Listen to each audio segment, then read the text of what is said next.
दोस्तों, एक लड़की की शादी होती है और शादी होने के बाद वो दुल्हन के रूप में जब अपने ससुराल में जाती है तो दोस्तों उसके बहुत सारे सपने होते हैं। लेकिन आज की जो सच्ची घटना है ये इसमें कुछ ऐसा होता है कि जिसे जानने के बाद आप बहुत ज्यादा हैरान और परेशान रह जाएंगे। दरअसल दोस्तों, एक सुनैना नाम की लड़की जिसकी जब उसकी शादी होती है और जब वो अपने ससुराल में जाती है तो उसका जो पति होता है दोस्तों, वो उसे कुछ बोलता नहीं है और उसके साथ अपने पति होने का सारा हक जो है वो निभाना शुरू करता है। लेकिन जो सुनैना होती है वो सुबह होते ही डायरेक्ट उसके घर से अपने मायके भाग जाती है।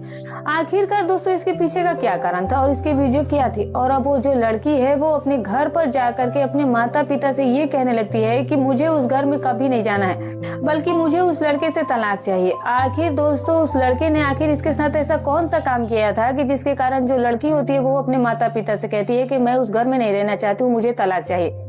तो चलिए दोस्तों, हम इस कहानी को विस्तार पूर्वक जानते हैं। नमस्कार दोस्तों, स्वागत है आपका हमारे YouTube चैनल में। दोस्तों, हमारी आज की जो ये सच्ची घटना है ये बिहार के एक जिले की है और वहीं पर एक परिवार रहा करता था, कुलदीप सिंह का परिवार। दोस्तों, जो कुलदीप सिंह का घर होता था, घर और संपत्ति जो था वो बहुत अच्छा था, किसी चीज की कोई कमी नहीं थी।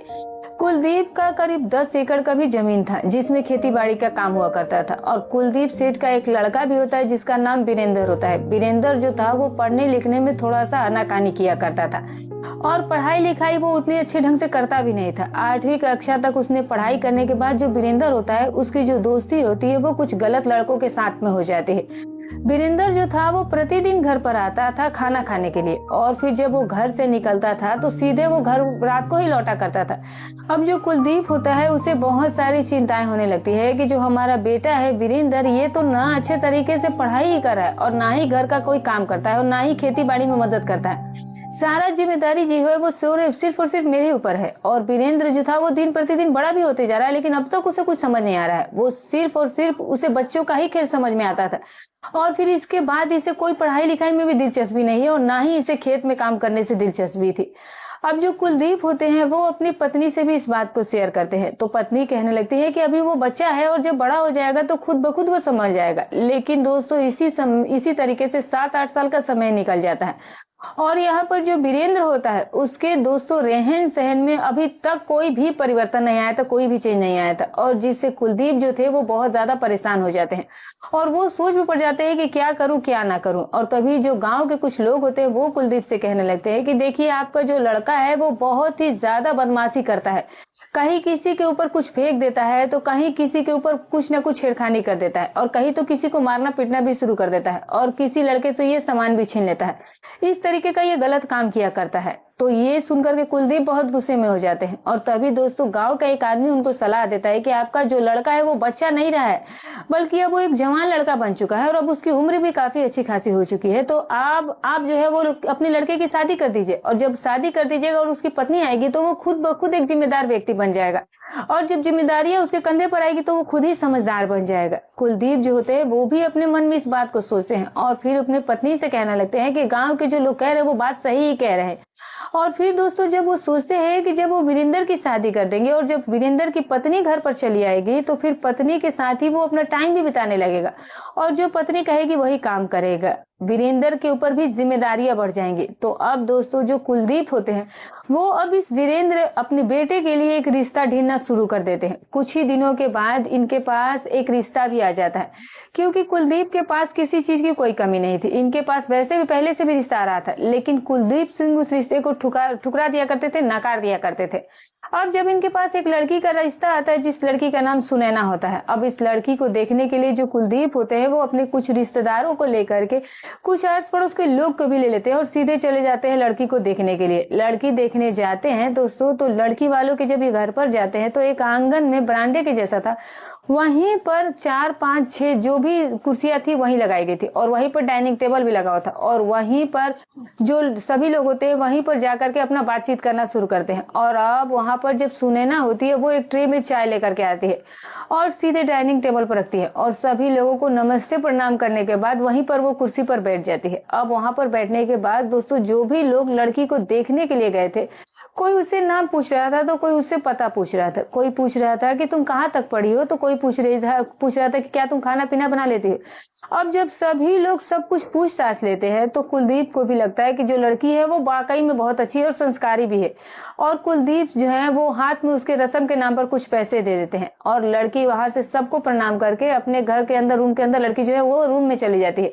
और अब थोड़ी देर के बाद ये जो लड़की वाले होते हैं, जो लड़की के पिता होते हैं, वो एक पंडित को बुलाते हैं और शादी के लिए एक मुहूर्त निकाला जाता है, एक डेट तारीख निकाली जाती है। अब शादी का मुहूर्त भी निकल जाता है और फिर जो ये कुलदीप होते हैं वो वापस से अपने घर पर लौट आते हैं। अब इसी तरीके से दोस्तों तकरीबन 4-5 महीने का समय फिर निकल जाता है और फिर इस वीरेंद्र की शादी की तैयारी जो है वो बहुत ही धूमधाम से होने लगती है। शादी की तैयारी भी हो रही थी और शादी का दिन भी अब नजदीक आ चुका था। जो कुलदीप होते हैं वो अपने लड़के वीरेंद्र की बारात लेकर के लड़की के घर चले जाते हैं। वहां पर शादी होती है और शादी होने के बाद जो वीरेंद्र होता है वो सुबह में अपनी दुल्हन को लेकर के वापस अपने घर भी लौट आता है। सुनैना जो थी वो दुल्हन के जोड़े में काफी ज्यादा खूबसूरत लग रही थी, लेकिन सुनैना को ये नहीं पता था कि आगे चल करके इसके साथ क्या होने वाला था, उसकी जिंदगी में कौन सा मोड़ आने वाला था। अब जो सुनैना होती है वो दुल्हन बन करके एक रूम में उसे बैठा दिया गया था। और अब दोस्तों जिस दिन शादी की पहली रात की दिन होती है उसी दिन ये जो सुनैना होती है वो दुल्हन बन करके अपने कमरे में बैठ करके अपने पति के आने का इंतजार कर रही थी। तो यहाँ पर जो वीरेंद्र होता है उसकी एक भाभी होती है जो कि वीरेंद्र को ढूंढ रही थी। तभी वीरेंद्र की माँ कहती है कि वो बाहर चला गया होगा अपने दोस्तों के साथ घूमने के लिए। और तभी जो वीरेंद्र की भाभी होती है वो वीरेंद्र को ढूंढ करके लाती है और उसे कहती है कि अब तुम्हें हमें नेग और पैसे देने हैं और इसी कारण शायद तुम आज घर में नहीं आ रहे हो, तुम घर में बाहर घूम रहे हो। और तभी जो वीरेंद्र होता है और जो उसकी भाभी होती है वो मजाकिया रूप में दुल्हन के कमरे में धक्का दे करके दरवाजे के बाहर से बंद कर देती है। और अब जो लड़का वीरेंद्र होता है वो अपनी पत्नी से ना तो कुछ बात कर पा रहा था, ना ही उसे कुछ बोल पा रहा था और फिर उसके साथ ये ऐसा व्यवहार कर रहा था जैसे कि सुनैना के साथ जानवरों की तरह ये व्यवहार करना शुरू कर देता है। जो सुनैना होती है वो एक दुल्हन थी, लेकिन वो ये समझ रही थी कि जो उसके पति होंगे वो उससे आकर के प्यार भरी बातें करेंगे, लेकिन यहाँ पर तो कुछ उल्टा ही हो गया था। यहाँ पर ऐसा वीरेंद्र जो है वो कुछ भी नहीं करता है और सीधे ही सुनैना के साथ वो कुछ अलग तरीके से व्यवहार करना शुरू कर देता है। उसके साथ जो रस्म होता है, जो पति का हक होता है वो वसूलना शुरू कर देता है। अब यहाँ पर जैसे ही जो सुनैना होती है, जब वीरेंद्र उसके साथ ऐसा कुछ कर रहा था तो उस समय सुनैना ये देख करके काफी परेशान हो जाती है और सुनैना सोच में पड़ जाती है कि भला एक लड़का ऐसे कैसे किसी के साथ कर सकता है, वो भी नई नवेली दुल्हन के साथ। अब सुनैना को बहुत ज्यादा दर्द और तकलीफ का सामना करना पड़ा था।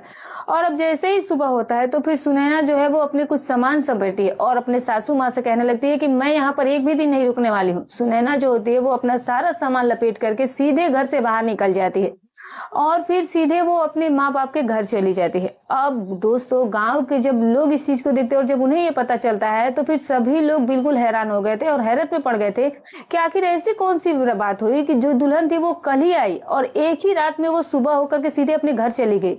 आखिर इसके पीछे की क्या वजह रही होगी, सभी लोग को जानना था। अब दोस्तों जो सुनैना होती है वो तो अपने घर पर जाकर के अपने माता पिता को बताती है कि अब मैं दोबारा उस घर में जाने वाली नहीं हूँ, मुझे अपने पति से तलाक चाहिए। अब दोस्तों जो लड़की की माँ होती है वो लड़की से पूछने लगती है कि आखिर ऐसे क्या बात हो गया, तुम ऐसी बातें क्यों कर रही हो। और तभी जो सुनैना होती है वो बताती है कि माँ मैं नहीं जानती थी कि भला ऐसा भी दुनिया में कोई इंसान होता है, बल्कि इंसान के जैसा इंसान होना चाहिए, जैसा इंसान का रंग रूप होता है वैसा इंसान होता है। लेकिन जो मेरा पति है उसका तो कुछ अलग ही टाइप का है, मैं उस चीज को कभी झेल नहीं सकती, कभी भी उन चीजों को बर्दाश्त नहीं कर पाऊंगी और इसीलिए मैं उसके साथ नहीं रहना चाहती हूँ, ना ही उस घर में जाऊंगी। और अगर मैं उस घर में 2-4 दिन भी रह जाऊं तो समझ जाना कि मैं उस घर से अब जिंदा नहीं लौट के आऊंगी। अब दोस्तों जैसे ही सुनैना की माँ इन सब चीजों को सुनती है तो वो वाकई में बहुत ज्यादा डर जाती है, परेशान हो जाती है। और फिर तभी जो सुनैना के पिताजी होते हैं वो अब इस लड़के के घर पर यानी कि कुलदीप के घर पर जाते हैं और फिर वहां जाकर के कहते हैं कि हमारी जो लड़की है वो आपके घर पर दोबारा नहीं आएगी। अब दोस्तों यहाँ पर सारा जो है वो छुड़छुड़िया का काम हो जाता है, यहाँ तक कि तलाक हो जाता है। तो अब दोस्तों यहाँ पर जो गांव के लड़के थे वो अब वीरेंद्र को ताना मारना शुरू कर चुके थे कि एक रात के लिए दुल्हन आई और वो घर पर भी ना रही, आखिर ऐसी क्या बात हो गई। शायद लगता है कि वीरेंद्र में ही कोई कमियां थी और जिसके कारण दुल्हन जो है वो दूल्हे को छोड़ करके दूसरे दिन ही भाग गई। लोग जो थे वो तरह तरह की बातें बना रहे थे और इसी कारण जो वीरेंद्र होता है वो अपने घर में अब शर्मा करके छुप करके रहना शुरू कर देता है और धीरे धीरे ऐसा ही समय बीतना शुरू हो जाता है। कुलदीप जो होते हैं वो अब अपने लड़के को ही ताना मारना शुरू कर देते हैं कि ये किसी काम का नहीं है, ना तो ये घर का कोई काम करता है, ना ही ये पढ़ाई लिखाई किया है और अगर मैंने इसकी शादी की तो वो भी इसके साथ नहीं टिक पाई। वो सुबह होते ही अपना पैर निकाल करके इस घर से चली गई। हमारी तो इस पूरे गांव में इसने नाक कटा दी है। अब इस तरीके से जो कुलदीप होते हैं वो अपने लड़के के ऊपर भड़कना शुरू कर देते हैं और तभी गांव वाले जो है वो कुछ दिलासा देकर के उन्हें समझाते हैं, कुलदीप को, जो उनके खास मित्र थे। अब जो कुलदीप है वो समझ जाते हैं, लेकिन फिर भी सभी लोग ये सारी चीजें जानने के बाद अब धीरे धीरे ये चर्चाएं खत्म हो गई और इसी तरीके से लगभग 1-1.5 साल का समय गुजर जाता है। और तभी कुलदीप के कुछ मित्र उसे कहते हैं कि कुलदीप जी, वीरेंद्र की शादी अब फिर से दूसरी लड़की से करवा दीजिए। कुलदीप ये सुनकर के घबरा जाते हैं और कहते हैं कि शादी तो कर दूंगा, लेकिन फिर न जाने इसकी बीवी इस पर रहेगी या नहीं रहेगी। पता नहीं इसमें ऐसी कौन सा इसमें अवगुण है कि मुझे तो कुछ समझ ही नहीं आता है।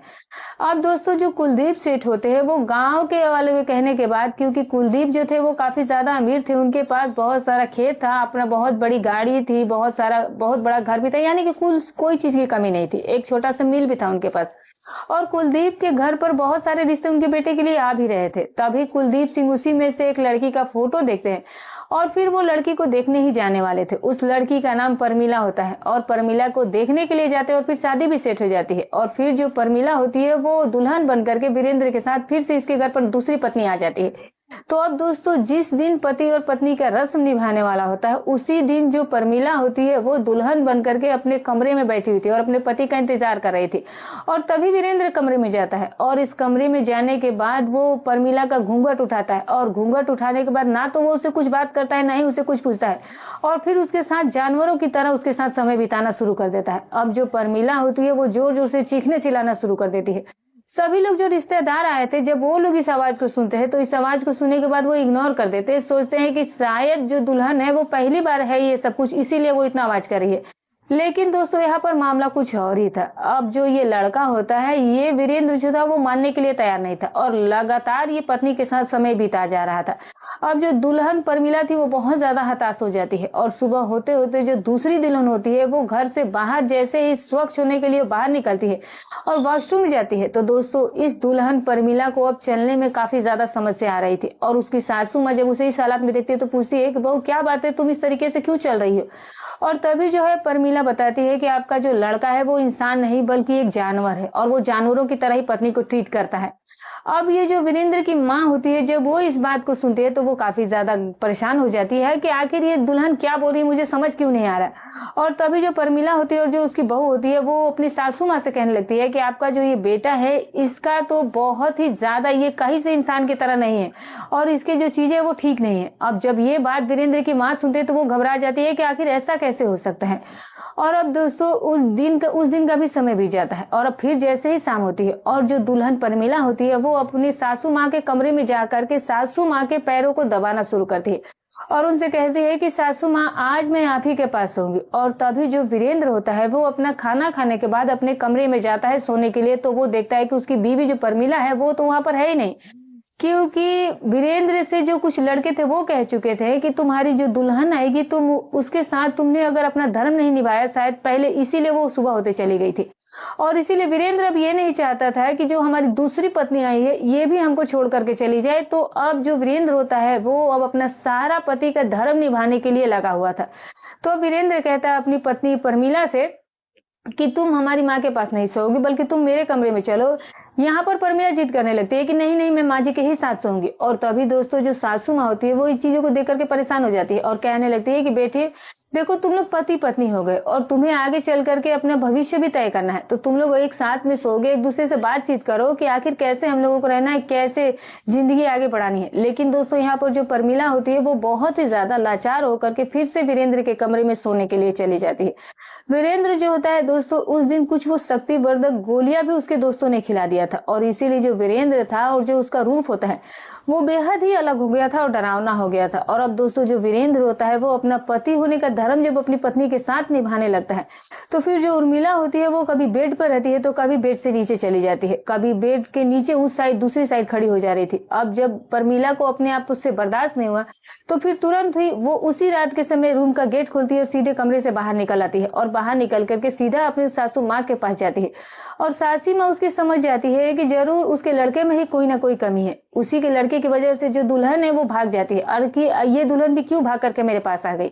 अब दोस्तों यहाँ पर जो दूसरी दुल्हन परमिला होती है वो अपने मायके फोन कर देती है और सुबह होते होते और अपनी माँ से कहती है कि माँ मैं यहाँ पर एक भी पल नहीं रहूंगी। अभी तो सिर्फ 2 ही दिन का वक्त निकला है और अगर मैं यहाँ कुछ दिन रहूंगी तो शायद मेरे यहाँ से अर्थी ही निकलेगी, मैं जिंदा वापस लौट करके नहीं आऊंगी। अब दोस्तों जब पर्मिला की माँ होती है, जब पर्मिला की इन सारी बातों को सुनती है, कोई भी दोस्तों अगर शादी हो और लड़की अचानक से ये फोन कर दे कि मैं अपने पति के साथ नहीं रहना चाहती हूँ, तो जरूरी ही बात है कि चिंता का ही बात होगा। तो दोस्तों जो पर्मिला की माँ होती है वो अपने पति को भेजती है पर्मिला के घर पर। पति वहां पर आता है तो पर्मिला से सिर्फ यही बात कहती है कि पापा मैं इस घर में नहीं रहूंगी। और तभी जो पर्मिला के पिता होते हैं उस दिन तो वो पर्मिला को लेकर के अपने घर लौट जाते हैं। और फिर घर पर जाने के बाद दोस्तों जो पर्मिला की माँ होती है वो उससे पूछने लगती है कि क्या बात है बेटी, तुम वहाँ क्यों नहीं रहना चाहती हो। और तभी दोस्तों पर्मिला बताती है कि माँ तुम जानती नहीं हो, जो मेरा पति है वो इंसान नहीं बल्कि जानवर की तरह उसका है सब कुछ, और मैं उसे सही नहीं कर पा रही हूँ और मैं ये बिल्कुल नहीं झेल सकती हूँ और मुझे उसे तलाक चाहिए। अब दोस्तों जब पर्मिला की माँ इसकी बातों को सुनती है तो विश्वास कर लेती है और फिर इस लड़की का भी उस लड़के से तलाक हो जाता है। तो अब यहाँ पर दोस्तों जो वीरेंद्र होता है, वीरेंद्र जो है वो अब गांव और मोहल्ले में मुंह दिखाने के लायक नहीं रहा था। बहुत सारे लोग इसका मजाक उड़ाना शुरू कर देते हैं।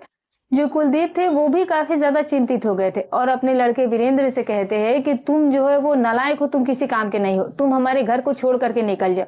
और तभी जो ये वीरेंद्र होता है दोस्तों, ये गुस्से में आकर के घर छोड़ करके चला भी जाता है, वहां से स्टेशन जाता है और स्टेशन से वहां से वो सीधे ट्रेन पकड़ के वो फिर पहुंच जाता है मुंबई। मुंबई में दोस्तों उसके कुछ दोस्त भी रहा करते थे और अब जब वो मुंबई में जाता है वीरेंद्र, तो फिर वो अपने दोस्त के साथ ही वो रूम में रहने लगता है। वहीं पर वो अपनी जिंदगी की नई शुरुआत करने की कोशिश कर रहा था। लेकिन दोस्तों जब उसे कंपनी में उसके दोस्त काम करने के लिए ले जा रहे थे तो फिर यहाँ पर जो वीरेंद्र था वो कंपनी में तो जाता था लेकिन वहां पर काम नहीं करता था, क्योंकि वीरेंद्र जो था वो बचपन से उसने किसी काम को किया नहीं था और इसीलिए उसे काम करने की भी आदत नहीं थी। 5-10 दिनों तक सभी दोस्त देखते हैं, खिलाते पिलाते हैं, लेकिन अब दोस्त भी उसे कहने लगते हैं कि देखो भाई ये शहर है, ये कोई हमारा घर नहीं है, कोई गांव नहीं है कि हम तुम्हें यहाँ पर बैठा करके खिलाएंगे, तुम वापस से अपने घर चले जाओ तो ही सही रहेगा।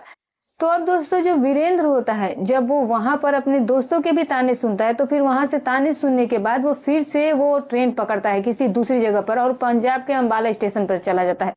और पंजाब के अंबाला स्टेशन आने पर जो वीरेंद्र होता है वो ये सोचता है कि अब मैं यहाँ से कहीं नहीं जाऊंगा। और जो वीरेंद्र होता है वो अंबाला के कुछ गांव में जाकर घूमता है और जब गांव में जाकर के घूमता है तो फिर वीरेंद्र को सभी लोग अजनबी ही जानते थे और इसीलिए इसे कोई खाना पीना नहीं मिल पा रहा था और ना ही कोई इसने पैसे ले रखे थे। और वीरेंद्र ऐसे ही परेशान बैठा हुआ था और कुछ लोगों से कह रहा था कि अगर किसी के पास कोई काम धंधा है तो बताइए, मुझे काम करना है, मुझे काम की जरूरत है। और अजनबी होने के कारण कोई भी इसे कोई काम दे ही नहीं रहा था। और अब इसी तरीके से लगभग 2-3 दिन का समय भी गुजर जाता है और तभी वहां पर जो लोकल लोग थे उनको पता चलता है कि एक लड़का है, शायद इसे किसी काम की बहुत जरूरत है। तो कुछ लोग बताते हैं कि देखो बेटा, यहाँ से 2 किलोमीटर आगे जाओगे तो एक चौक हो जाएगा, एक चौक आएगा और उस चौक पर तुम जा करके वहां पर तुम्हें काम मिल जाएगा। और दोस्तों अब जो वीरेंद्र होता है वो किसी के घर पर जा करके लाचारी और बेबसी में खाना भी मांगता है और सीधे वो खाना भी वहीं बैठकर खाता है। और फिर दोस्तों वो लेबर चौक पर निकल जाता है काम ढूंढने के लिए। वहां पर जब वो जाता है तो भी उसकी परेशानियां जो थी कम नहीं हुई थी। लेबर चौक पर दोस्तों सभी लेबर और जो मिस्त्री होते हैं वो सभी काम करने वाले ही लोग खड़े थे, लेकिन दोस्तों जो भी लोग आ रहे थे वो अपनी जान पहचान के आदमी को काम के लिए लेकर के चले जाया करते थे। और ऐसे ही समय बीत रहा था, लेकिन इस वीरेंद्र को कोई पूछ ही नहीं रहा था कि तुम यहाँ पर काम करने के लिए खड़े हो या कहीं आने जाने के लिए खड़े हो। और तभी जब टाइम बहुत ज्यादा बीत जाता है, लगभग रात के शाम हो चलती है, रात हो चलती है और जो सभी मजदूर होते हैं वो सभी अपने अपने काम पर चले गए थे। लेकिन दोस्तों यहाँ पर सिर्फ और सिर्फ वीरेंद्र ही वहां पर अकेला खड़ा रह गया था। और थोड़ी देर के बाद एक स्कूटी पर एक महिला होती है जो कि 40 साल की होती है, वो आती है और वहां पर आने के बाद उससे पूछती है कि क्या तुम यहाँ पर काम करने के लिए खड़े हो। वीरेंद्र कहता है कि हाँ मैडम, मैं यहाँ पर काम लेने के लिए ही खड़ा हूँ। तो दोस्तों अब जो वो महिला होती है वो इस लड़के से कहने लगती है कि देखो मेरे घर पर रह करके तुम्हें काम करना होगा और मैं तुम्हें महीने में पैसा दूंगी, तुम कहाँ के रहने वाले हो। अब दोस्तों जो वीरेंद्र होता है ये अपना सारा एड्रेस बता देता है और फिर ये जो महिला होती है, जो मैलकिन होती है, ये इस वीरेंद्र को अपने स्कूटर पर बैठाती है और स्कूटी पर बैठाने के बाद अपने घर को लेकर चले जाती है। और घर पर ले जाने के बाद जो वो मैडम होती है वो सारा इस लड़के को काम भी समझा देती है कि हमारे जो खेत है उस खेत पर जाकर तुम्हें काम करना है और हमारे घर पर जो भी जानवर है तुम्हें उनके लिए चारा काट करके चारा भी डालना होगा और कुछ बाजार से सामान वगैरह लाना होगा और यही तुम्हारा रोज का काम होगा। और दोस्तों जो वीरेंद्र था वो पूरी ईमानदारी के साथ अब नौकर बन चुका था और काम करना शुरू कर चुका था। लेकिन दोस्तों वीरेंद्र के साथ एक दिन ऐसी घटना घट जाती है जिसे सुनने के बाद कोई भी परेशान हो जाए। तो दोस्तों ये जो कहानी है और ये जो घटना है ये बहुत लंबी हो जाएगी, तो इसीलिए दोस्तों अगर आप लोग इस कहानी को दूसरा भाग सुनना चाहते हैं तो कमेंट करके अपनी राय जरूर दीजिएगा। तो आपको दूसरा पार्ट भी आपको सुनाया जाएगा। तो दोस्तों ये रही कहानी। दोस्तों हमारी कहानी सुनाने का उद्देश्य किसी के भावनाओं को ठेस पहुंचाना नहीं है, ना ही किसी के दिल को आहत करना है। बस केवल आपको सतर्क करना है, आपको जागरूक करना है। तो दोस्तों आप कहानी के बारे में जो भी राय हो कमेंट करके बताइएगा। तो वीडियो अच्छी लगी हो तो लाइक और हाइप करते जाइएगा। चैनल पर नए हैं तो सब्सक्राइब कर लीजिएगा। फिर मिलूंगी कल एक और नई अच्छी सोची रोचक कहानी के साथ।